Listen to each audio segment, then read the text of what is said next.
Hi, Athenaeum Press. I'm going to share my screen, and I would love to just walk through a bit of the document that I am going to attach and send. Now I'm searching. There it is. Um, this is it. Um, and it's I hope it's what you're looking for.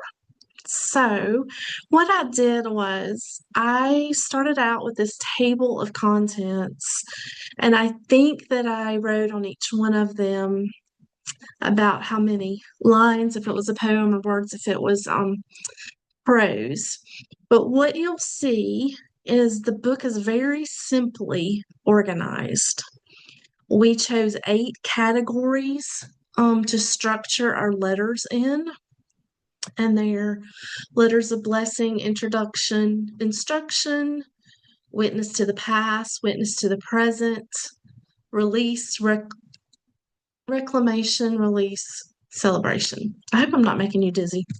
So, and Shane and I had toyed with like how much of ourselves were in the book, and the farther along we got in this process, the more we like really just wanted these words from these contributors to mostly stand on their own.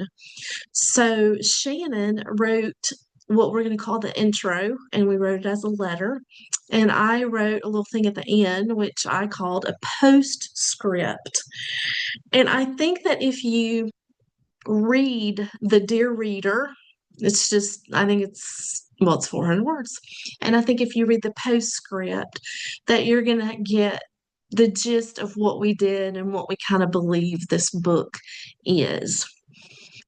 We initially thought that we were going to write introductions for each section, but we started thinking we didn't even want to do that. And so, what I have done, I'm going to scroll down. Um, I have basically pulled out some words from our contributors to be what I hope will be just the short introduction for each beginning of the section. So I envisioned it, as a standalone page, like it um to show the groupings. But some of them are this is the most simple one. I think the last one is about that simple too. But I'm gonna go to the next one. I should have done the find letters. Okay, so there's our letters of instruction. Where I took a piece from 2 different authors and kind of put them together. So it's not always one thing. You'll see for the introduction to the letters of instruction that I have like a bunch or several of them. But yeah, there's prose and poetry intermixed.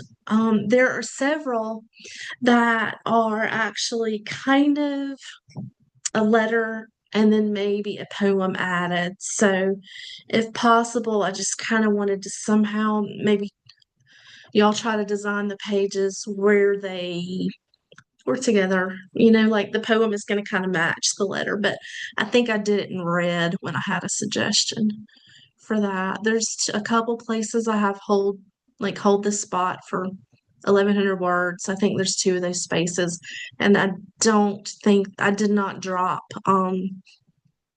Shannon's bio or my bio in there, which I think that they'll be a little longer than the typical contributor bios, maybe. Shannon gave me hers, I haven't done mine. And I'm missing a few of those. Um, I'm going to stop the share. A few of those contributor bios. I will tell you that I went and pulled a couple things off my shelf and sent the picture to Shannon. And this is our favorite right here.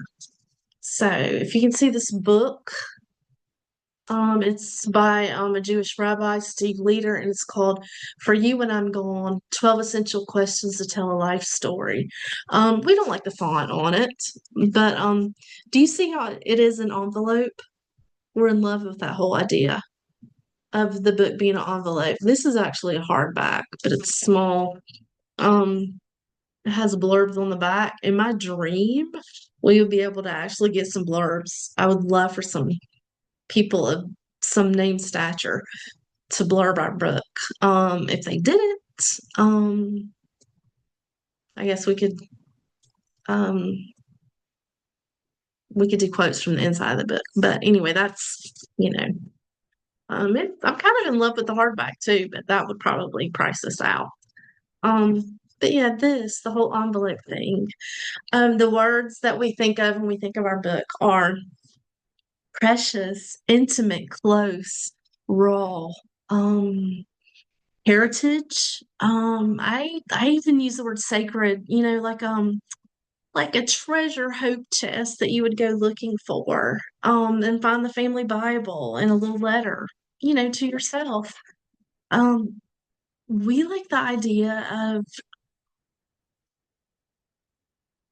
handwriting. Like I don't see the whole thing like being in that font whatsoever, but I had told Shannon I think it would be cool if we could get a digital signature from everyone and like kind of have their handwriting in there. Shannon thought that was a lot of work, but handwriting kind of elements. Um Also there's one that has their letter and then has a list. It's about gardening, I think. Just like if there's a poem or a list, it just I mean, what would the list look like if you found an old list? Or just what would something look like if you had a note tacked to your refrigerator, like to remind you of? That's where my mind's going. But that is more than you probably wanted or need to hear from me. So I'm gonna stop the recording.